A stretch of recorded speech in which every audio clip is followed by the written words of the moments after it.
Now, I know that Game Week 2 isn't even over yet, but there's already plenty to talk about. So here are players to buy and avoid ahead of Game Week 3.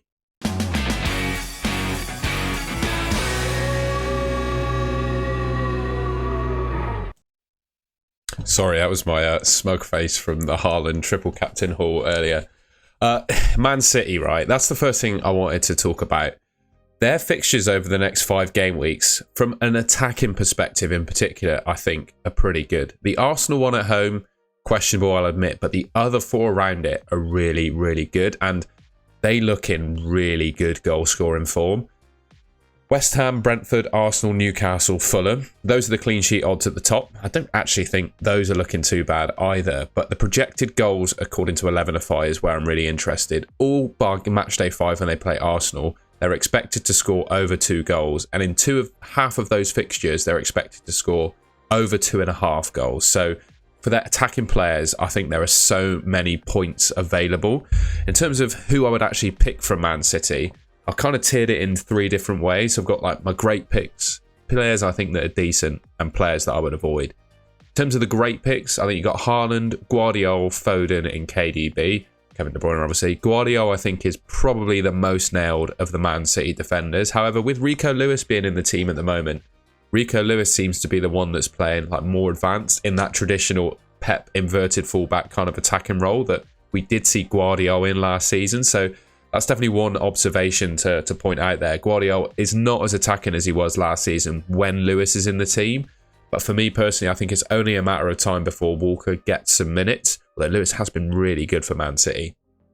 But for me, those are the 4 players I would consider at the moment to be great picks. And I'll actually talk a little bit about Foden and Kevin De Bruyne going forwards, because I think Haaland and Guardiola are fairly popular in the game. Foden, KDB, not so much. Ederson, Lewis and Rodri, I would say, are decent picks. Not all that enthused by the Man City defence, I've got to be honest. I put Guardiola in there because I think eventually he will become that sort of attacking defender that we saw last season. So I think he's always got that kind of on his side. But defensively, they just concede goals. Even when they don't really concede that many high quality chances, they still concede goals. So for that reason, I put Ederson as a decent pick. And also Ederson very rarely picks up saves bonus. And for me, the best goalkeepers in FPL are ones that consistently get saves bonus. And Ederson doesn't really tick that box. I think Rico Lewis is a decent pick, but the question would be, how long does he stay starting for them? Rodri also a decent pick. You know, he's going to play, I think from Game Week 3 onwards, he's probably going to be starting. And from an attacking perspective, I think he got around 15 attacking returns, maybe more in the Premier League last season. So that's not too bad. So he could actually be a decent pick, although if I were to pick, you know, I would definitely say there are other Man City players you'd pick ahead of him. And ultimately, you're probably going to be tripled up on Man City before you go for someone like Rodri, but you can't deny he could be a plausible option. Then ultimately, the rest of them, just given the amount of rotation that could come like on the left and right wings, defensively, and the midfield as well, I just avoid the rest of their players. I wanted to talk about Kevin De Bruyne because I think he could be a fairly decent FPL option. Now, I've always kind of gone against Kevin De Bruyne when I've made videos talking about him because, yes, I do not doubt that he is genuinely one of the best players in the Premier League, if not the world, right? He is amazing and obviously one of the best and most important players that Man City have. But he's relatively injury prone in this sort of period of his career. And in FPL, his returns are traditionally more weighted towards assists than goals, which obviously score less points. But I think with Alvarez gone, Bob being injured, Foden being eased back in, he hasn't played yet, I'm going to talk about him in a second. I think this is going to be really good for De Bruyne's minutes. Of course, Gundogan's now back in the fold with Man City. That does add a little bit of confusion there. But I do think, particularly at this starting phase of the season, Kevin De Bruyne's minutes are going to be really good.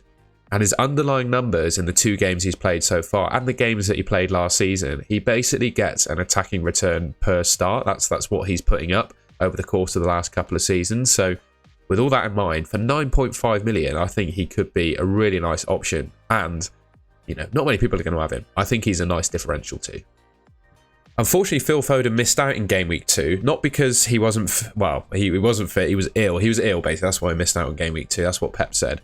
It wasn't a case of him not being ready to play. It was, do you know what I mean? Not being ready to play for the Euros. I know he was ill, which kind of defeats the point of what I'm trying to say. But in my mind, if he was only ill for Game Week 2, I think he should be back for game week 3 or 4. I do think Pep will probably give us some info in his press conferences this week, so probably best to wait out for that. But right now, Phil Foden, I think, is going to be a differential, particularly amongst engaged managers. And similar to Kevin De Bruyne, right? He's one of the best and most important players in that Man City squad. Again, with Alvarez and Bob being out of the picture, I do think that's good for his minutes. His returns, when you look at him compared to Kevin De Bruyne, his returns are always more weighted towards goals. They were certainly last season than assists. And expected points-wise, 6.1, 6.9, 5.8 according to Fantasy Football Hub. Kevin De Bruyne, 5.6, 6.3, 5.7. So across the board, Foden's expected points are better for the same price.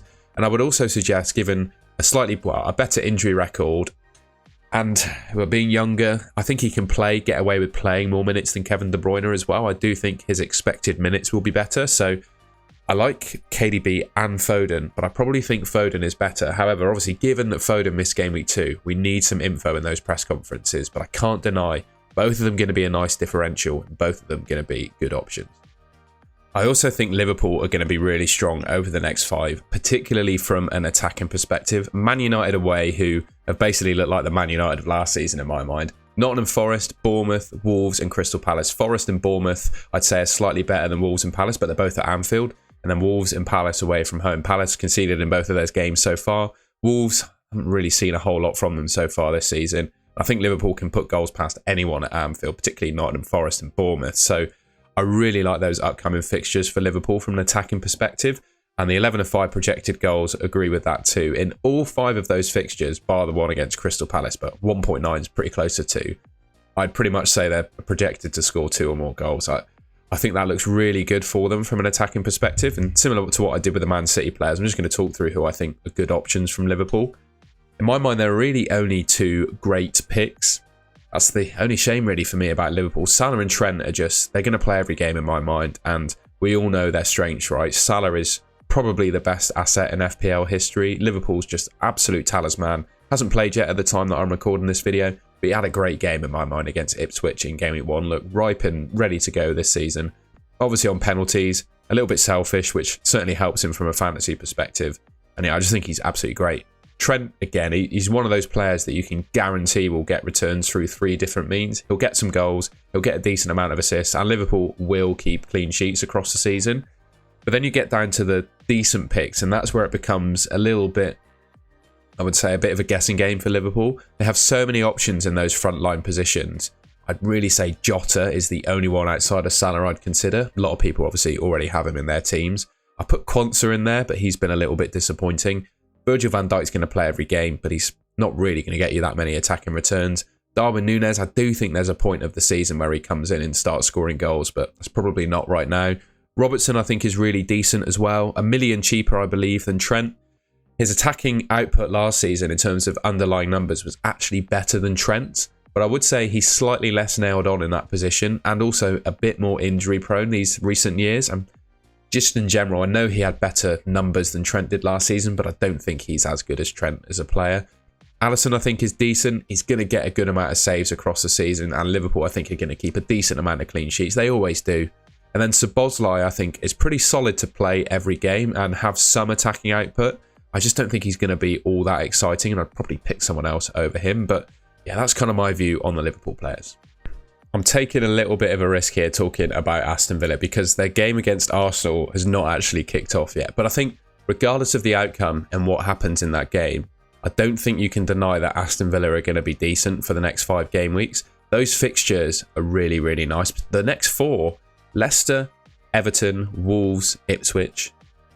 Brilliant. I think 2 promoted teams and 2 of the worst teams in the Premier League right now, in my opinion. And then Man United at home. I think the clean sheet odds for the first 4 are probably good, and then Man United probably get a goal past Villa in the 5th one. But they look really good. And similar to what we've seen with Liverpool and Man City, they're in and around that 2 projected goals per game mark, according to 11 of 5. And of course, that Man United game at Villa Park, I would personally back Villa to win that, particularly if Man United keep playing the same way that they are, right? So, yeah, with all that in mind, I think Aston Villa options could be on the menu, particularly considering, at the start of the season, given they had 2 relatively tough fixtures to kick off with, not many of people would have picked them, particularly likes of Ollie Watkins, etc. We'll get into that.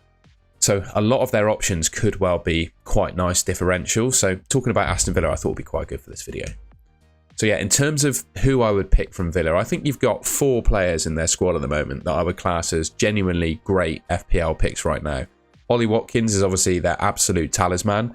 The one thing that remains to be seen for Aston Villa is who actually takes their penalties. Obviously, Douglas Luiz was their main penalty taker, but he's now left for Juventus. So the question opens up, who is going to take penalties for Villa? I don't believe they had a penalty during the course of pre-season. We might actually get the answer to that in the Arsenal game, so I'm not going to go into too much detail about that.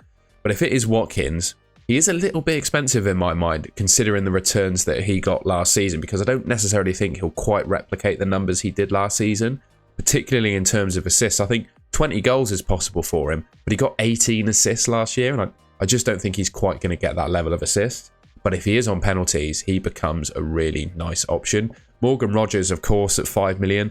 I think, even if he doesn't play every game, having him in your team at 5 million, I think he's a great pick. And I think he's going to have a fairly decent season. Konsa is probably my pick of their defenders at 4.5. A little bit less injury prone, I would say, than Pau Torres.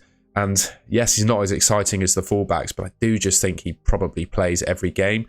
I saw during the Euros Unai Emery doing a little bit of an interview about his couple of English players that he had from Villa, and he was just singing the praises of Konsa, basically saying he was one of the best centre-backs in world football, if I remember rightly. So he obviously really likes him, which suggests to me that he's going to get a lot of minutes. And then Martinez, the goalkeeper as well, I actually think he could do pretty decently. He's someone that gets a decent amount of saves per game. And when we looked at those 4 fixtures coming up, Leicester, Everton, Wolves and Ipswich, I think there's some potential clean sheets there as well. And then in terms of decent picks, Leon Bailey I think is decent. He probably does get good minutes, probably in line with sort of what Rodgers gets. But I don't know, I've just never felt that Leon Bailey is an absolute sure starter in every game. I think when he does play, he's a really good option, but his minutes just aren't guaranteed enough for me, particularly when Aston Villa get into that sort of Champions League phase.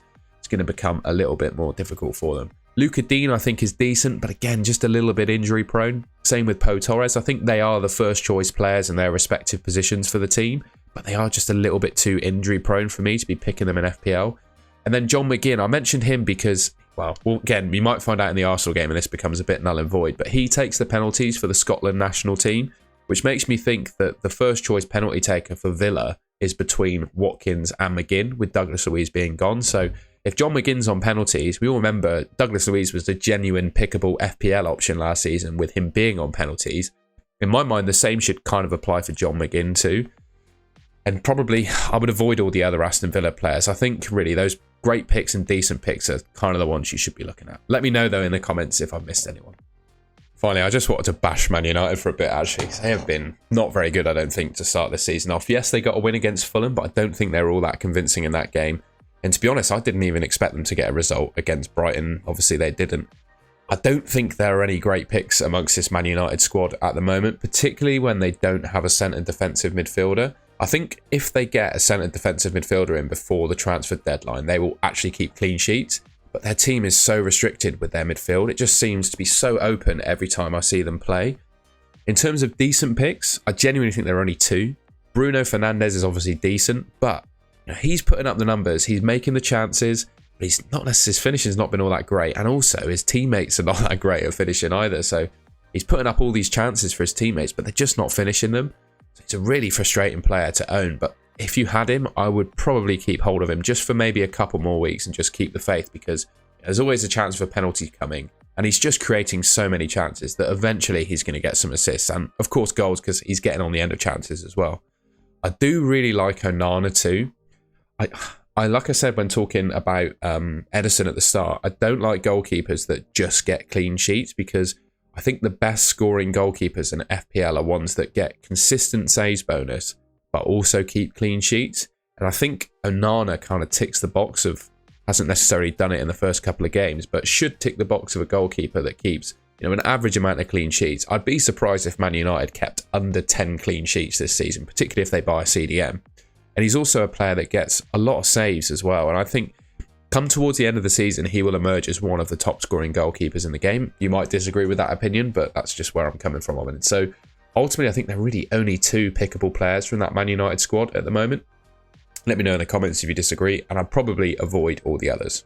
All right, and that's the end of the video. I hope you enjoyed that and found it useful. If you did, please leave me a like rating. You can subscribe to the Goal on a Goal channel. It should be just there on your screen if you want to see more content from me.